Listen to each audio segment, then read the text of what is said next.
que estaba malgastando sus bienes. Lo mandó llamar y le dijo, que oigo decir de ti, dame cuenta de tu administración, porque ya no continuarás en ese cargo.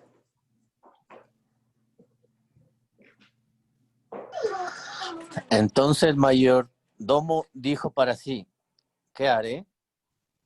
Porque mi amo me quita la mayordomía. Cavar no puedo, mendigar me da vergüenza. Y ya se lo haré para que cuando se me quite de la mayordomía, me reciban en sus casas. Llamando a cada uno de los deudores de su amo, dijo al primero, ¿cuánto debes a mi amo? Él dijo, 100 barriles de aceite, y le dijo, toma tu cuenta, siéntate pronto y escribe 50.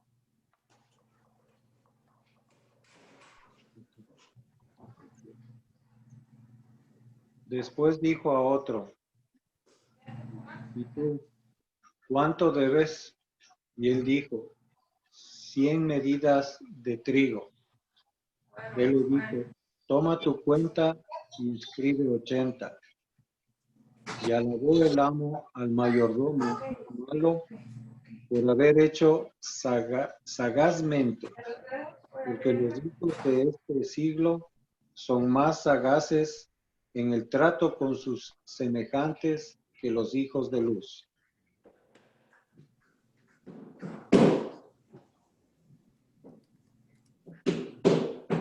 Os digo, ganad amigos por medio de las riquezas injustas, para que cuando éstas falten,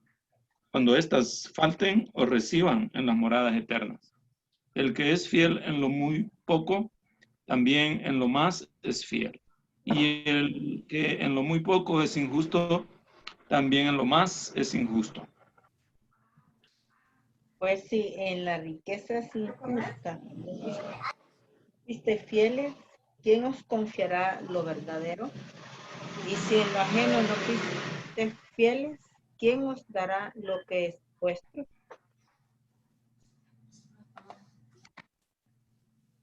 Ningún siervo puede servir a dos señores, porque aborrecerá al uno y amará al otro, o estimará al uno y menospreciará al otro. No podéis servir a Dios y a las riquezas. Y oí estas cosas, todas estas cosas, los fariseos, que eran avaros y se burlaban de él. Entonces les dijo, vosotros sois los que os justificáis a vosotros mismos delante de los hombres, mas Dios conoce vuestros corazones, porque lo que los hombres tienen por sublime delante de Dios es abominación. Listo, acompáñame, vamos a orar. Vamos a darle gracias a Dios por la oportunidad. Señor, venimos esta noche agradecidos, Padre Eterno, por una hermosa oportunidad nueva que nos das de aprender y de estudiar tu palabra. Venimos esta noche, Señor, encomendándonos a ti, reconociendo, Señor, que tu sabiduría, Señor, es muchísimo mayor que la nuestra, que tu poder, que tu inteligencia es increíble, es sobrenatural, Señor, y nosotros, Señor, solo podemos tratar de comprender los detalles, los destellos, Señor, que tú nos permites comprender, Señor. Te pedimos que tu Espíritu Santo nos ayude, nos instruya, nos dirija, nos prepare nuestro corazón, Señor, para recibir la palabra que tienes para hoy, para nosotros. Te pedimos, Señor, nos bendigas, te quedes con nosotros. Te damos gracias por estos casi 5 meses de unión familiar, Señor, de tiempo que llevamos aprendiendo juntos la palabra, Señor, y conociéndote, Señor, y orando, Señor, los unos por los otros, apoyándonos unos a otros, Señor. Gracias por tu amor y tu misericordia. En el nombre de Jesús nos encomendamos a ti esta noche. Amén y amén. Amén. Amén. Listo. Entonces les mencionaba que pues esta parábola tiene un grado de dificultad a la hora de interpretarla un poco más alto que el de las demás, porque es una parábola que es un contraste y aparentemente si uno no la revisa correctamente pudiera llegar a entender que algo malo o hacer algo malo o hacer esta sagacidad de la que habla este mayordomo es algo digno de alabar. Y es precisamente a lo que vamos a entrar nosotros el día de hoy. Antes de empezar, vamos a hacer un pequeño repaso. El día de ayer estudiamos la segunda parte del capítulo 15, la última parábola del hijo pródigo, la segunda parte, y hablábamos sobre el hijo mayor. Y hablábamos del hijo mayor, cómo el hijo mayor se sentía enojadísimo y estaba frustrado y molesto porque su hijo menor, que en un tiempo había andado perdido, que en un tiempo había estado alejado de su padre, que había malgastado el dinero y no había sido una persona responsable pues obviamente por ignorancia, no había vuelto a casa. Y este muchacho no compartía el mismo gozo de su padre. Y habíamos hablado sobre que por herencia a este muchacho mayor, según la ley judaica, le tocaban 2/3 de la riqueza del papá. Es decir, no había perdido ni $1 de lo que le tocaba a él, ¿no? Por el contrario, su riqueza se había mantenido y había crecido.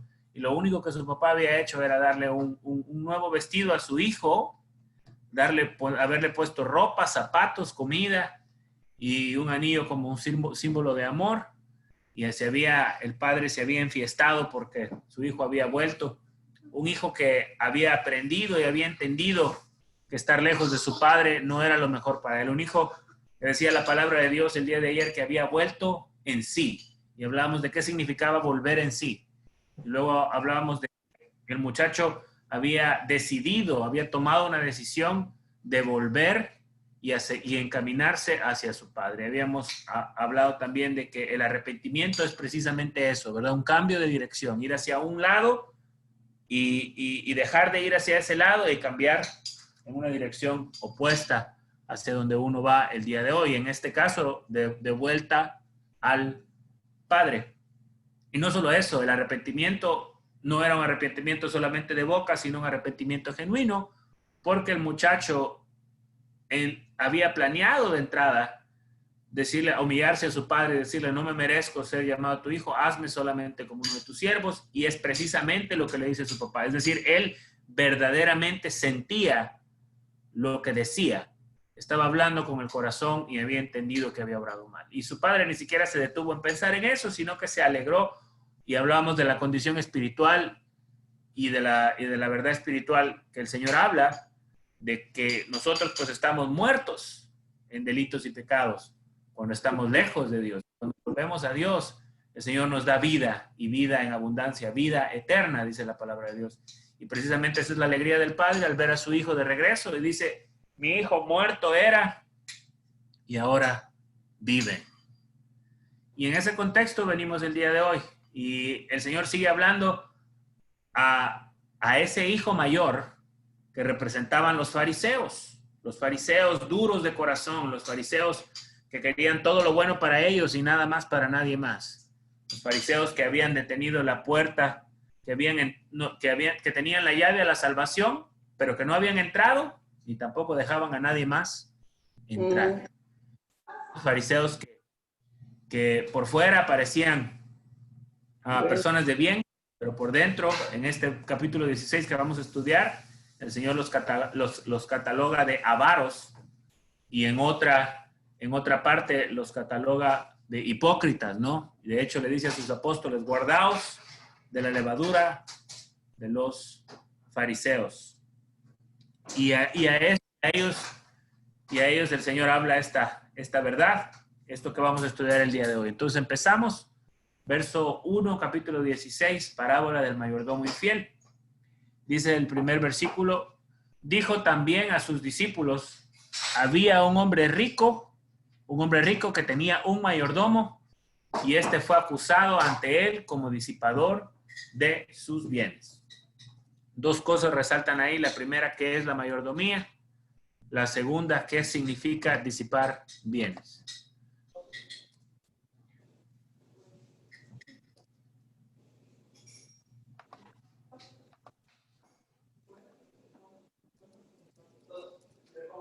En la versión de la señora Lolita decía administración, ¿no?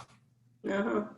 En otra parte de la palabra habíamos hablado sobre ser administradores de esas que Dios nos da, ser administradores de los dones que Dios nos da, definitivamente el Señor ya había hablado de la mayordomía en los estudios anteriores. ¿A qué habíamos llegado a la conclusión que es ser mayordomo, ser administrador? El mayordomo es el que lleva las riendas de la hacienda o de la casa donde trabaja. El que Sin dirige embargo, habíamos llegado... a los más trabajadores.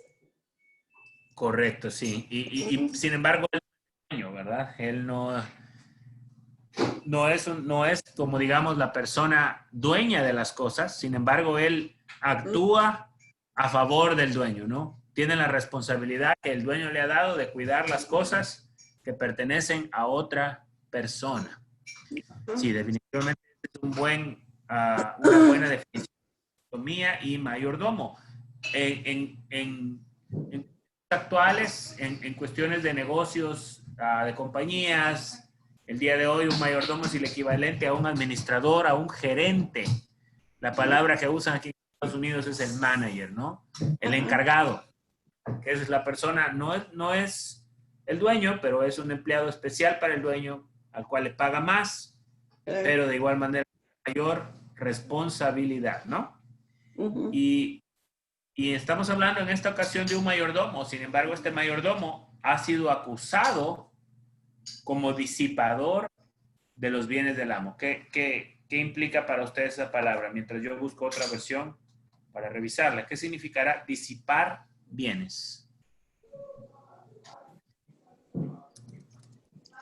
Por ejemplo, la palabra disipar yo la he escuchado en un contexto en el clima, cuando la niebla se disipa, es decir, se esfuma, se desvanece, ¿no? Entonces este hombre desvanecía los bienes de su amo, ¿no? Desaparecían los hacía desaparecer. En otras palabras, una manera bonita de decir, este hombre le estaba robando a su patrón, ¿no? Claro. Este hombre le estaba robando a mano tendida como el encargado de los bienes de su amo. ¿Okay? Y ahora parece ser que el amo se da cuenta de lo que está pasando y diciendo, se te acabó tu fiesta. Claro. La persona que estaba robando. Y dice, entonces le llamó y le dijo, ¿qué es esto que oigo acerca de ti? Da cuenta de tu mayordomía, porque ya no podrás más ser mayor.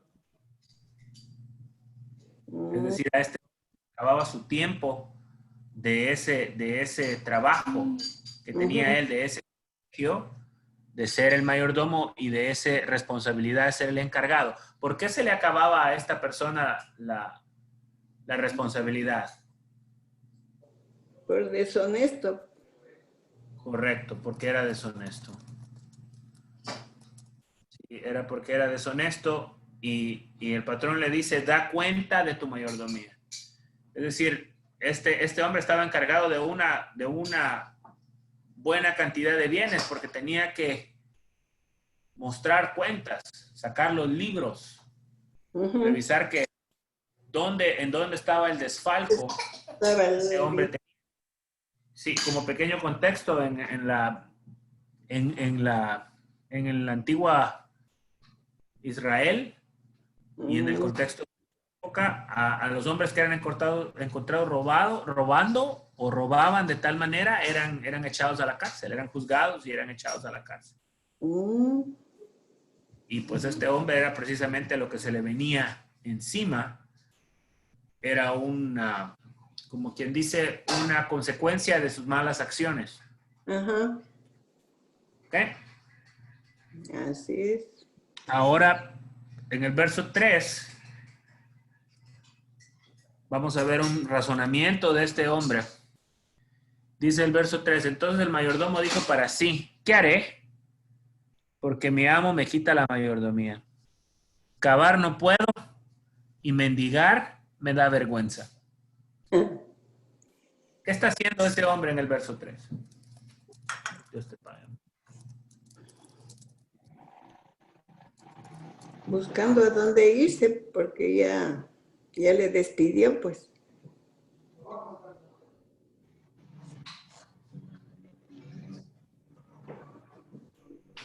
Está Está buscando resolviendo. quien le lleve a la casa de uno de ellos. Está tratando de Pero resolver que él estaba, su predicamento. Josué, ¿Ah? Ajá, dime, él mami. estaba planeando, haciendo un plan, Estaba planeando. pero le iban a quitar la mayordomía y él dijo, ya sé lo que haré. Y comenzó a llamar a uno por uno, ¿verdad? Como favoreciéndolos para que cuando le quiten la mayordomía le den entrada en su casa y lo puedan ayudar. Sí, estaba, O sea, le estaba robando al dueño, ¿verdad? Ajá. estaba planeando. Como Estaba, favoreciendo a los deudores. claro, claro, esa es la estrategia que usa, pero en realidad Pero lo que para su bien. en un momento, Ajá, ajá, para su bien. claro, estaba buscando una solución para su problema, ¿no? Estaba planeando, maquinando, estaba, hay una palabra que busco, pero no sé cuál es. Estaba preparándose, bastante específica y maquiavélica. Estaba tramando, ahí está la palabra exacta. Tramar significa pensar pensar en un contexto malo, es usar la inteligencia para la maldad, ¿ok? Y este hombre estaba planeando, estaba tramando una fechoría aún más grande que le iba a ayudar a salir del problema del que se había metido por ser malo, por ser ratero, por ser ladrón. Y estaba planeando una manera aún más malvada y maquiavélica de zafarse de la situación en la que él estaba, ¿no? Y veamos el contexto del hombre. ¿Cómo ven el carácter del hombre que está hablando? Hablamos referente del carácter de la... Como era para lo malo quizás, porque disipador de los bienes del dueño. Okay, le quitaba, lo desviaba el dinero. Era inteligente, pero para lo malo. Para lo malo, sí. Era inteligente para lo malo. ¿Cómo le llamamos a eso en nuestros países? Sinónimos. ¿Qué significa ser inteligente para lo malo? Rápido. Astucia. Astuto, pero astuto en un contexto para él mismo. Era pervertido. No, eso ya tiene otro contexto más feo. Pero era mafioso, era en mafioso. Ecuador se dice sabido, en Ecuador se dice sabido. O pícaro. O pilas. Era... Sinvergüenza. Eso sí me o sea, sí, pero hay unos términos que a ese tipo de persona, o sea, ser sin, pero aparte de eso, corrupto. Le connotan algo bueno hacer así. No. Era diputado. Es algo aún más. Era político. Hay maneras en las que la gente es inteligente para salir adelante ellos y los demás no, ¿ok? Sí. Y eso hasta cierto punto es admirado por el mundo. El que es... hay culturas, hay países, hay regiones donde eso se admira. Y la razón por la que eso se admira, y dice, en El Salvador hay una palabra, no me puedo acordar, pero es pilas, es bien listo, es vivo, es la palabra, es bien vivo. Esa es la palabra. Exacto. Esa es la palabra salvadoreña. Es bien vivo. Y la gente dice, míralo, bien vivo. Quiere decir que él busca una oportunidad para él estar bien y los demás, pues, como quieran, estén como quieran. Pero él es vivo. Y la gente, claro, la palabra que utiliza la palabra de Dios es sagaz, sagacidad. Ajá. De pensar y de ser astuto y de ser inteligente para algo que beneficia únicamente a uno mismo, que tiene un fin propio y sin importar soportar las consecuencias y la legalidad de las cosas. Una característica muy común entre nuestros políticos, que son sagaces y astutos, ¿verdad? Pero para ellos mismos. Este hombre está haciendo un recuento de qué es lo que le toca enfrentar y tiene que venir con una solución creativa, sagaz, astuta, viva y pilas, ¿verdad? Para poder salir de esta en la que se ha metido. Y dice en el verso 3, por así, ¿qué haré? Porque mi amo me quita la mayordomía. Es decir, está perdiendo su privilegio, está perdiendo como consecuencia de lo que hizo. Y dice, cavar no puedo, es decir, trabajar honestamente, este hombre no puede. No puede. No puede trabajar honestamente y mendigar le da pena. ¿Sabes ¿Cómo cómo, usted? Ajá. cómo se califica quizá mejor? Como timador.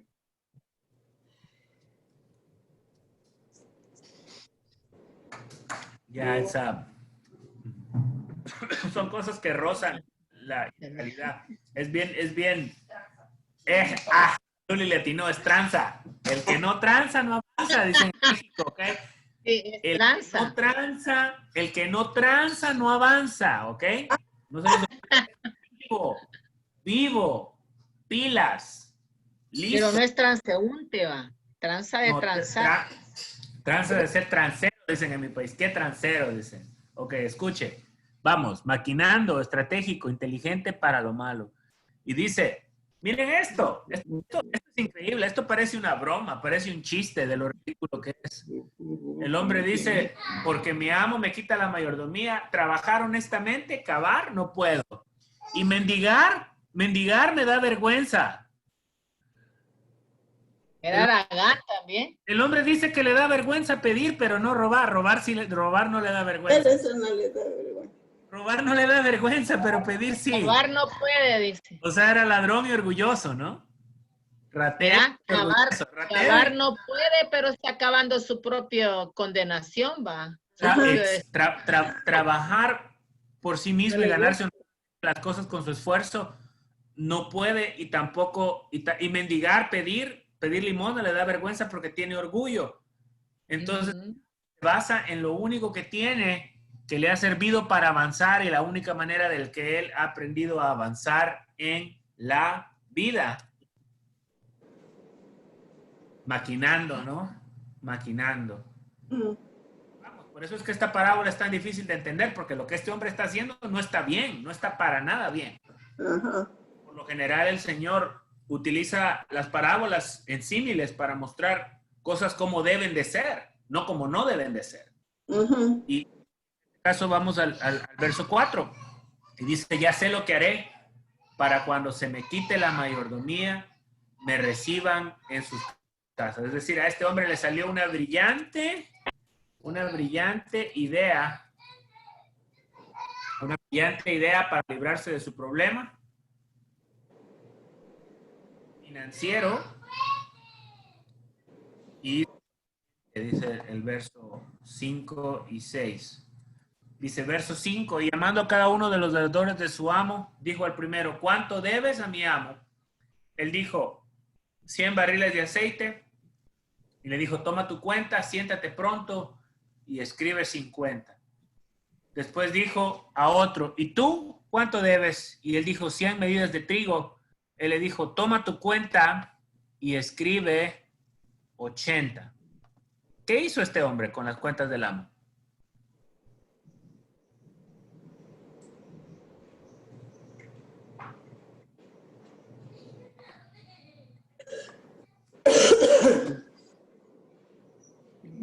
Robar una cosa con engaño. Versos 5, 6 y 7. Trato con promesas que no se van a cumplir.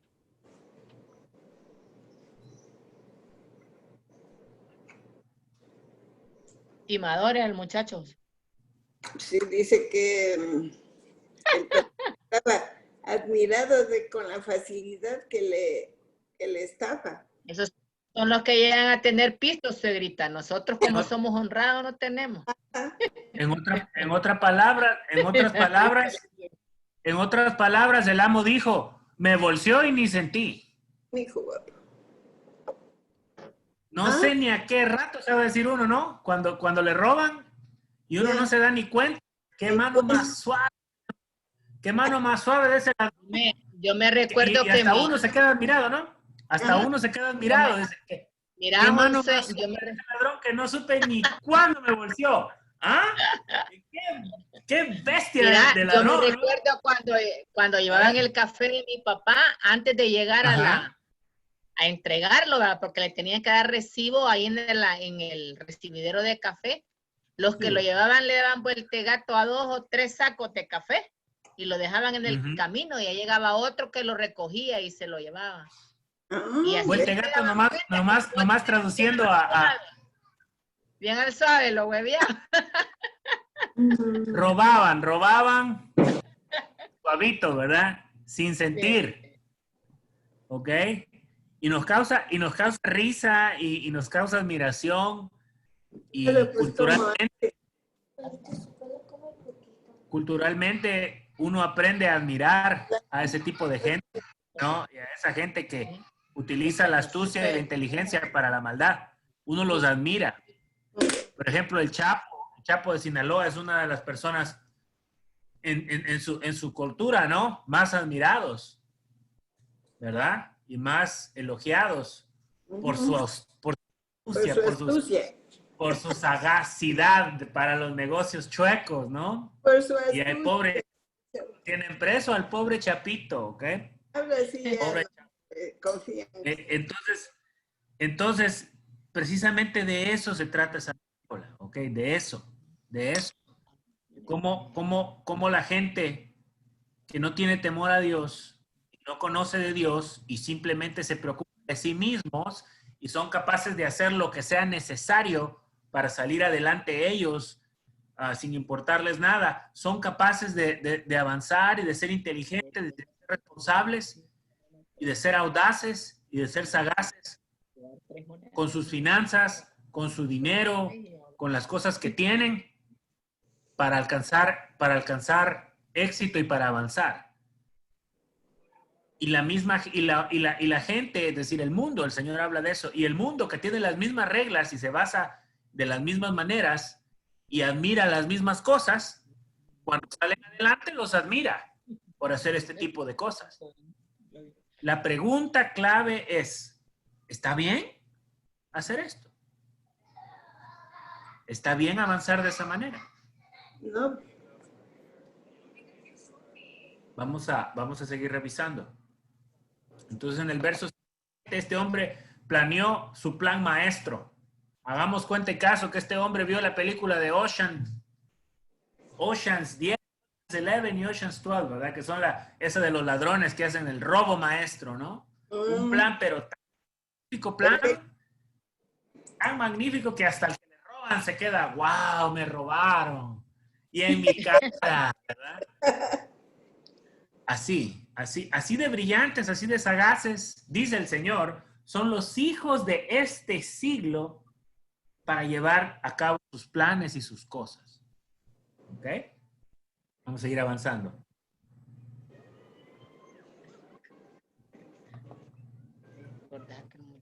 Verso 8. Y alabó el amo al mayordomo malo por haber hecho sagazmente, dice el Señor Jesús. Estas son palabras del Señor Jesús. Porque los hijos de este siglo son más sagaces en el trato con sus semejantes que los hijos de luz. En el verso 8.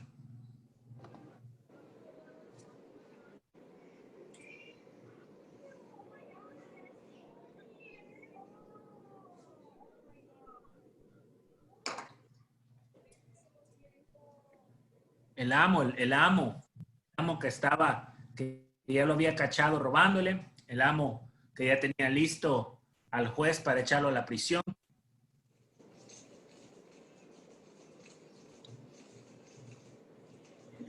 Lo alabó, por decirlo, ¿no? Coja un poco que sea niña. ¿Cómo ven esa parte? La primera parte del verso 8 y después analizamos la segunda parte.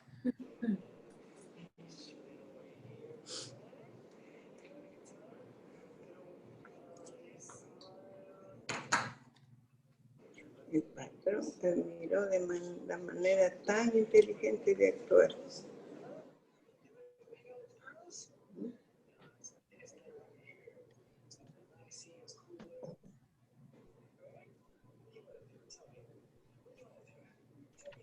¿Qué digo? No sé. Analiza la primera parte del 8. ¿Qué significa que lo alabó? Este amo se quedó sorprendido, tan sorprendido de lo que este hombre hizo, que le salió adelante a él mismo. ¿Saben lo que yo pienso? No dice la Biblia, pero es lo que yo pienso, que este hombre viejo, al ver a su mayordomo, salirle adelante. Yo pienso, ¿no? Que este hombre dijo, le enseñé bien, aprendió bien, aprendió lo que tenía que aprender de mí. En otras palabras, admiraba y hacía las mismas cosas que le hicieron a él. Probablemente el mayordomo, el amo le había enseñado. Sí, fácilmente. ¿Cómo, si era un amo justo, que amaba a su siervo, cómo se iba a agradar y decir, no, me robó, era mi encargado, ¿no? Pero parece ser que miraba ese tipo de comportamiento, hasta cierto punto tal vez lo practicaba. Quizás así se hizo rico, con usura, con robo, siendo sagaz, siendo astuto, siendo pilas. Y al ver que otro le salió más adelante, dijo, bien hecho. Es mi culpa porque me dormí. ¿Ah? Yo no fui más listo que él. Y el Señor utiliza esa imagen tan terrible y tan mala. Y nomás por ningún lado en los 8 versículos que hemos leído hasta ahorita dice la palabra de Dios que eso está bien. Y que nosotros vivir y actuar de esa manera. De hecho, tengo versos para revisar. Ahí es donde está la dificultad de la interpretación. Si lo ve aisladamente, uno dice, no, pues en la Biblia está, hay que hacer pilas. No dice eso. No dice. ¿Verdad? No dice eso. El Señor está mostrando aquí algo que está mal y que la gente admira y que la gente le da valor, pero sigue estando mal. ¿Verdad? Vamos a revisar rapidito. Si gustan, papá, pueden leer Mateo 6, si la tienen por ahí, 24. Y Mateo 6, 29. O se puede leer del 21 al 29 si es que lo encuentran. Mateo 6, 21 al 29. Mientras les muestro yo 2 versos en Lucas 12 que ya los estudiamos.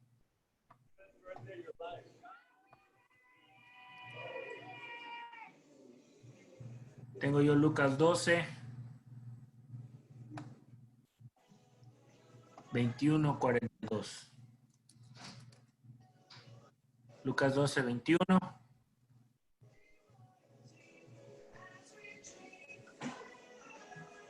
Así es el que hace para sí tesoro y no es rico para con Dios. Vamos a ver el contexto 20, 21. Dígame, mijo. I tried to beat our point and I couldn't beat it. I tried so many times.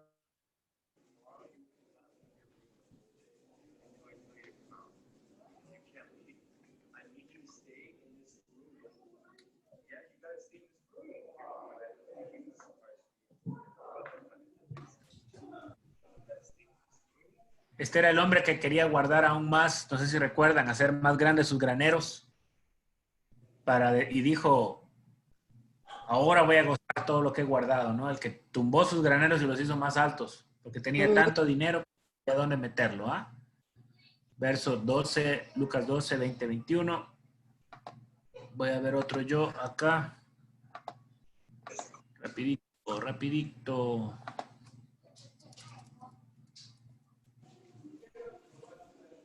Lucas 12, 42.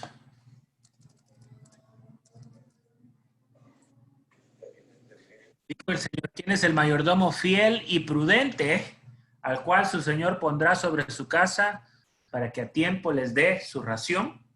El Señor daba este verso hablando sobre los que velan y esperan la venida de regreso del Señor, ¿no? Y habla de un mayordomo fiel y prudente. Todo lo contrario a este hombre sagaz, astuto, malvado, sin escrúpulos.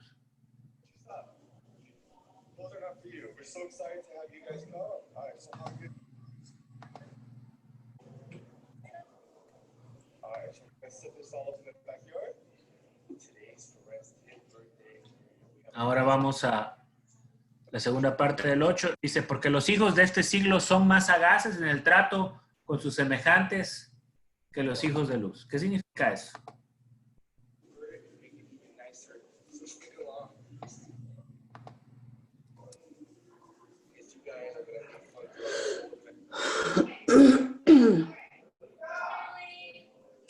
Los hijos de luz son los hijos de Dios. Ahí en Efesios,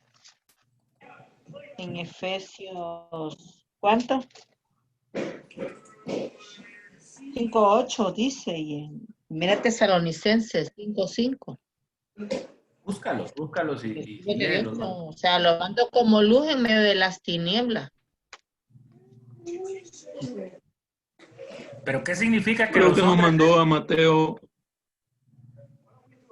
Yo creo que nos mandó a Mateo 6 y toda esa parte, porque ahí aprendimos que no había que afanarse, porque hasta las aves del campo no, los lirios no hilaban ni tejían, y Dios cómo los vestía. Entonces los hijos de luz no necesitan tener sagacidad porque están dependiendo de lo que Dios da. En cambio, los hijos de este siglo tienen que andar armando. Aquí dicen, de tripas corazón.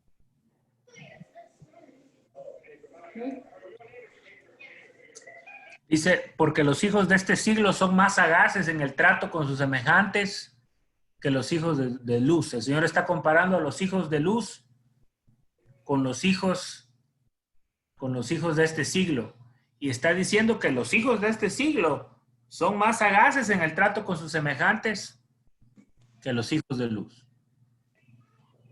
Y justo después de eso dice, yo os digo, ganad amigos por medio de las riquezas injustas, para que cuando éstas os falten, os reciban en las moradas eternas. En sus casas. ¿Cómo ven esa parte? En las viviendas eternas, ¿qué son las cárceles? No, la vivienda eterna es, la morada eterna es el cielo. Está bien. Y la apertura al cielo. Los audaces y Pero dice, caimanos. utilicen el sucio dinero para hacerse amigos. Las riquezas injustas, se me ocurre que pueden ser lo que no merecíamos, que es la salvación. Y entonces, a través de llevar esa salvación a otros, vamos a ganar amigos y nos van a reír en morada celestial.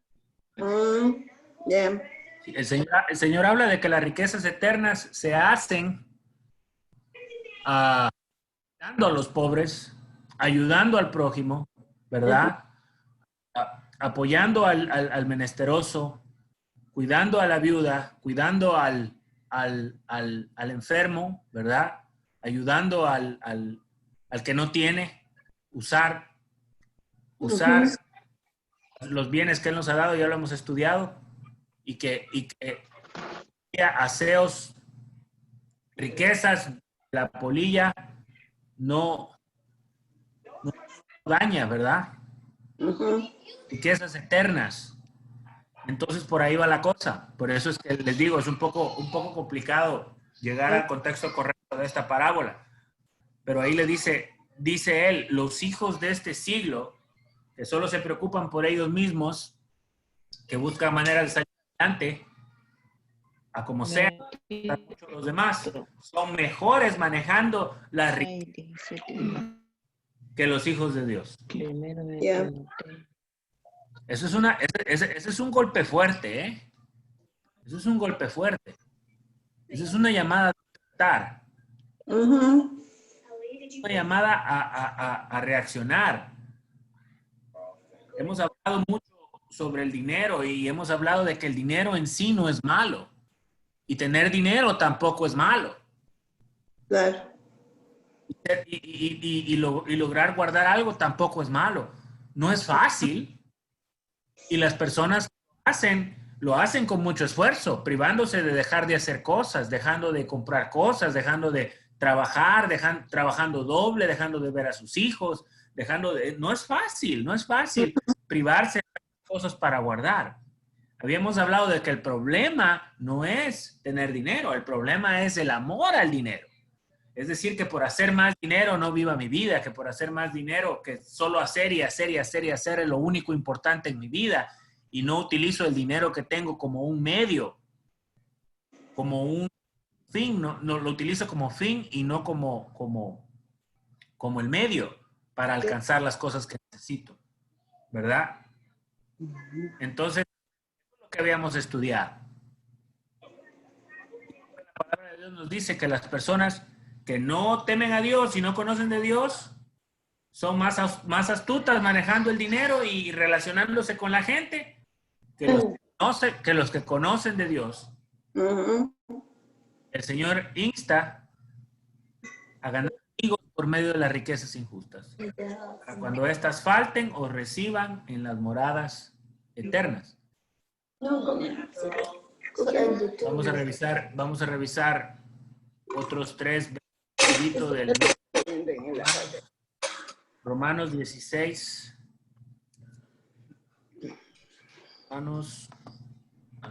Romanos 16, 19. Déjenme ver eso.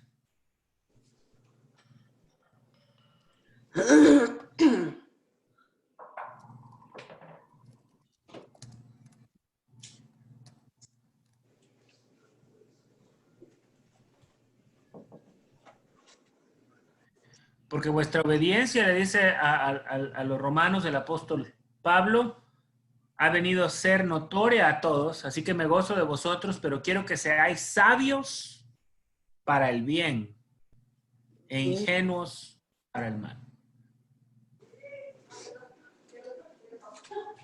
Puede ser que el Señor nos está instando a usar todos nuestros recursos, tanto económicos como intelectuales, como los dones, la inteligencia, la sabiduría, la astucia que nos ha dado para cosas buenas, ¿verdad? Para avanzar el reino de Dios, para conectarnos con las personas, ayudando a otros, siendo dadivosos con otros. Vamos a ver otros 2.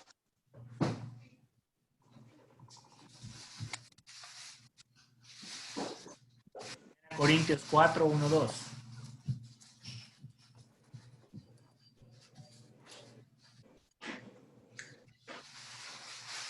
Así pues, téngannos los hombres por servidores de Cristo y administradores, que es un equivalente de la mayordomía, ¿no? Administradores de los misterios de Dios. Ahora bien, se requiere que los administradores, cada uno sea hallado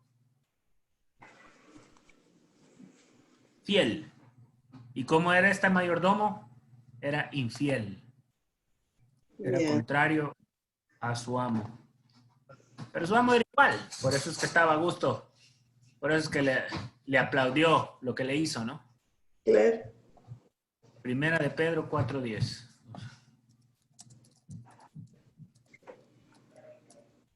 Primera de Pedro 4:10. Cada uno, según el don que ha recibido, ministrelo a los otros como buenos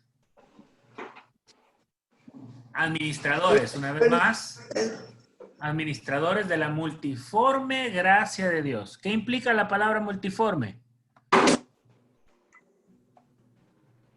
Multiforme.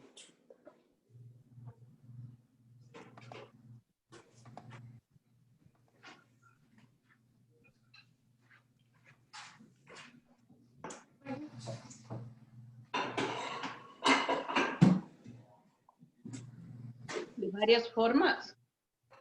Exactamente. Multiplica que la gracia de Dios tiene múltiples formas. La gracia de Dios en nuestra vida puede significar que somos buenos para hablar, somos inteligentes o tenemos dones en cosas prácticas y Dios nos ha hecho listos para cocinar o listos como buenos anfitriones. A otros nos ha hecho listos, buenos para administrar, para manejar números. A otros nos ha dado más posesiones materiales que a otros. La multiforme de gracia de Dios implica todo. no solamente lo que somos, sino también lo que tenemos. Y esa parte cuesta entenderla.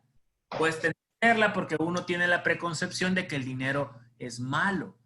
Y el dinero no es malo, el dinero es bueno en el contexto correcto y puede ayudar mucho a muchas personas cuando el dinero no es lo más importante para nosotros, sino que lo utilizamos para precisamente lo que dice aquí.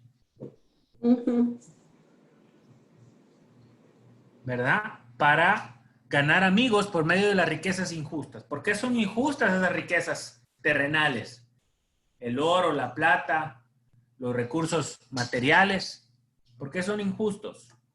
¿Por qué son injustos? Aún los dones. ¿Por qué son dones los dones? ¿Por qué a un don se le llama don? Al don dice. Sí, pero no estoy hablando de un don señor, ¿ok? Se le dice don porque ya está mayor. No. Un don es algo que alguien tiene y que nadie más tiene, ¿no? ¿Y por qué son dones? Porque son, yo pienso que viene de porque son de confianza. Son dados, ¿no? Porque son dados. Porque alguien nos los dio. Tiene el don, claro, que tiene. Viene de alguien, exactamente. Eso es lo que significa un don, porque es dado. Proviene de alguien. Y si partimos del contexto de que todas las riquezas del oro y la plata son de Dios y que la sabiduría proviene de Dios y que todas las cosas que hay en nosotros buenas son reflejo de lo que Dios nos ha dado, podemos entender que nada es nuestro. Y si nada es nuestro, es injusto, porque no es nuestro. Entonces, ¿cuál es la diferencia? La diferencia es que el que no conoce de Dios utiliza sus dones que Dios le ha dado para sí mismo. Para sí mismo, para avanzar él mismo, para satisfacer sus propios deseos, para hacer lo que él quiere en su corazón. Y él a diferencia del que conoce de Dios, Dios le ha dado dones que no solamente es cosas que están dentro de nosotros, de nuestro cuerpo, de nuestro físico, en nuestro carácter, en nuestra capacidad, por decir algo, sino por el contrario, también tiene que ver con las cosas que tenemos, con las cosas que hemos logrado alcanzar. Y Dios ha dado esas cosas para que las usemos para bendecir a otros. Porque cuando bendecimos a otros con esas cosas, de esa manera nos aseguramos tener riqueza en los cielos. En otras palabras, Dios nos pide que seamos astutos, sagaces, inteligentes para hacer las cosas conforme a Él le gusta. No conforme al mundo y conforme se hacen en las reglas del mundo. En las reglas de fuera, de la gente que no teme ni conoce a Dios. Ajá. Luego, y sigue hablando del dinero en el verso 10 al 12. Y dice, el que fiel es en lo muy poco, también en lo más es fiel. Y el que en lo muy poco es injusto, también en lo más es injusto. ¿Cómo ven ese verso 10? Uh-huh.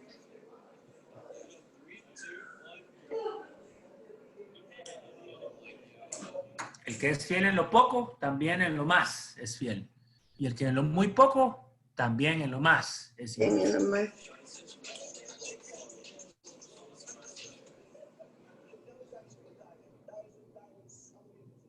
Entonces, como quien dice, para ver el carácter de una persona no es necesario ponerle $100,000 enfrente, ¿verdad? Claro. Con poquito, un poquito se puede dar a conocer. Es decir, para muestra un botón, ¿no? Para muestra un botón. Que son fieles en lo poco, también son fieles en más. Claro. Y curiosamente, un principio bíblico que Dios enseña, si uno es fiel y buen administrador de poco, Dios le da mucho, porque uno es fiel administrador, uno es un buen administrador. Uh-huh. Y lo que el Señor nos está diciendo es que la gente que no conoce de Dios es mejor administrador de las riquezas injustas que nosotros que creemos de Dios. Es un golpe. Es un golpe duro, ¿verdad? En otras palabras, Dios nos está llamando a ser inteligentes con nuestro dinero, a manejarlo correctamente, a administrarlo como debe de ser. Y no hacerlo crecer solo para nuestro propio bien, sino hacerlo crecer para poder bendecir a otros. Para usarlo para bendecir a otros. Verso 11, pues si en las riquezas injustas no fuiste fieles, ¿quién nos confiará lo verdadero? En otras palabras, si no puedes administrar tu propio dinero, ¿cómo Dios nos va a dar a administrar algo espiritual? Claro. Algo espiritual, las riquezas celestiales, las riquezas de Dios que son infinitas en sabiduría, en amor, en paz, en gozo, en cosas hermosas que Dios tiene para nosotros. Si no podemos siquiera manejar nuestra propia vida financieramente. Verso 2, y si en lo ajeno no fuisteis fieles, ¿quién os dará lo que es vuestro? ¿Por qué ajeno? Verso 12. ¿Por qué se refiere al dinero, a lo económico como algo ajeno?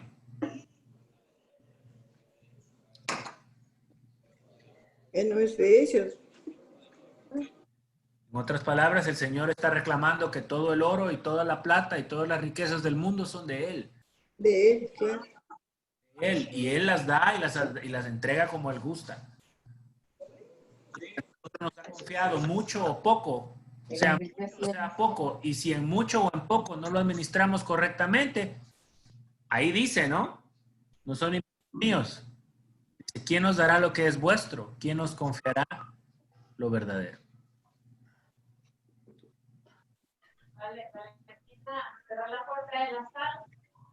Y ahora da el contexto. Ningún siervo puede servir a dos señores porque aborrecerá al uno y amará al otro. O estimará al uno y menospreciará al otro. Perdón. No podéis servir a Dios y a las riquezas. No Es puede decir, Hay un versículo, Josué, ¿ah?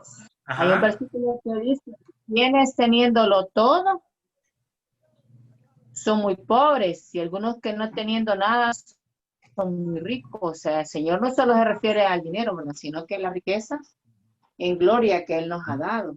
Como vos decís, unos lo saben usar y otros no hemos aprendido a usar esa riqueza. Pero Dios nos manda a ser buenos administradores. Yo lo estoy aprendiendo junto con ustedes aquí, lo estoy leyendo yo también, ¿ok? Sí. Ningún puede servir a dos señores, porque o aborrecerá al uno y amará al otro, o estimará al uno y menospreciará al otro. Es decir, hacer dinero solo por el fin de hacer dinero para satisfacerse uno mismo está mal. Eso es servir al Dios de las riquezas. De hecho, las riquezas es traducido como mamón. Mamón es el Dios de la riqueza. Y eso significa el Dios de las riquezas. Ahora Dios dice, si utilizas tus fondos, tu dinero responsablemente para lo que dice el 9, ganad amigos por medio de las riquezas injustas, ¿verdad? De esta manera con nuestros dones, con nuestro talento, el talento, nomás para hablar de talento y de dones, talento y dones era dinero en ese entonces, era dinero. Nosotros usamos dones como cuestiones de aptitud y de tiempo, pero un talento es dinero, era una cantidad de dinero. Un don era dinero, era una cantidad de propiedades o dinero que se le era entregado a alguien. Y el Señor ministre de tal manera que sirva para bendecir a otras personas. Y eso es amar y servir a Dios con las riquezas que Él nos ha dado. Y usarlas solo para nuestro propio beneficio y perseguirlas y que crezcan simplemente para nosotros mismos. Eso es amar a las riquezas. Y Dios dice, no se pueden hacer las dos cosas. O se ama más o se ama más al dinero. O se ama más a las riquezas. Y aquí tenemos el ejemplo de cómo le cayó este balde de agua fría a unas personas que les gustaba mucho y amaban mucho su cuenta bancaria. Dice el verso 14, y oían también todas estas cosas los fariseos, que eran avaros. Y se burlaban de Jesús. de Jesús se burlaban, porque él les decía que la riqueza que ellos tienen la deberían usar para ayudar a otros. Fíjense hasta si alguien amaban los fariseos, eran los fariseos, ¿ok? Ellos sí que se querían.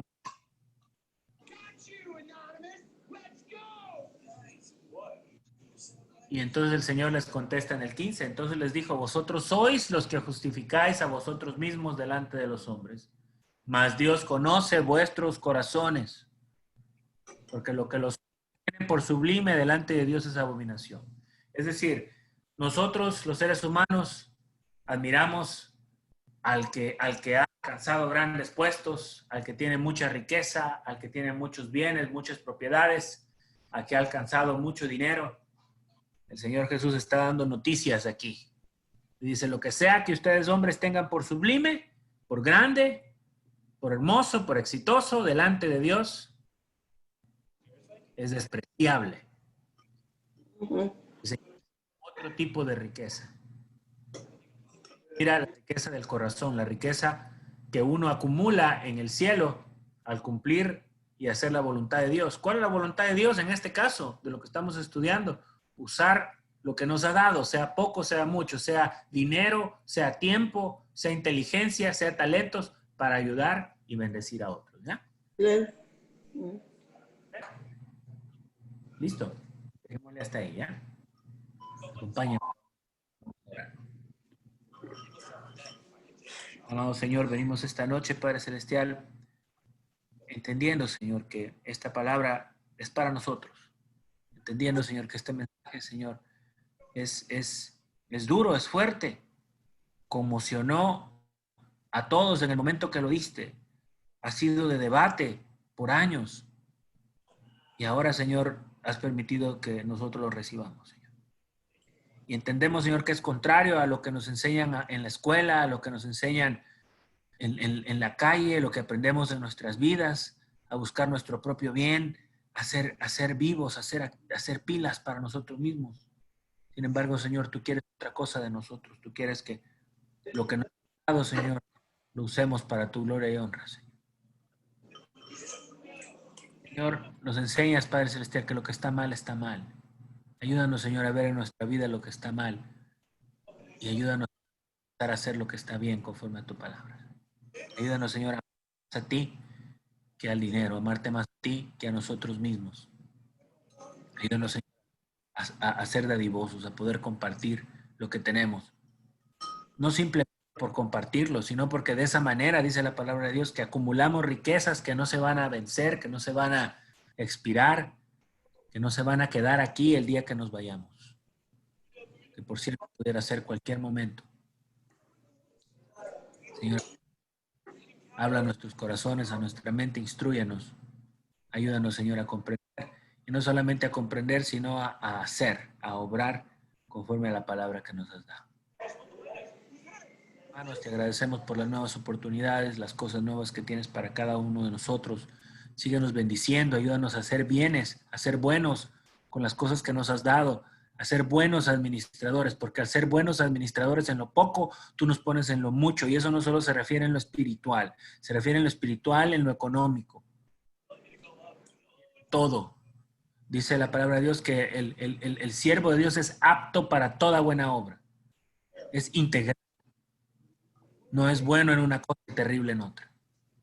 Ayúdanos a entender esa parte y a hacerla viva en nuestro diario vivir, Señor. Ayúdanos a ser inteligentes, astutos en tus cosas, en administrar lo que nos das para tu voluntad y tu gloria, Señor. Oramos, Señor, en el nombre de Jesús.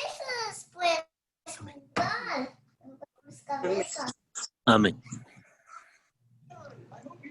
Amén. Amén.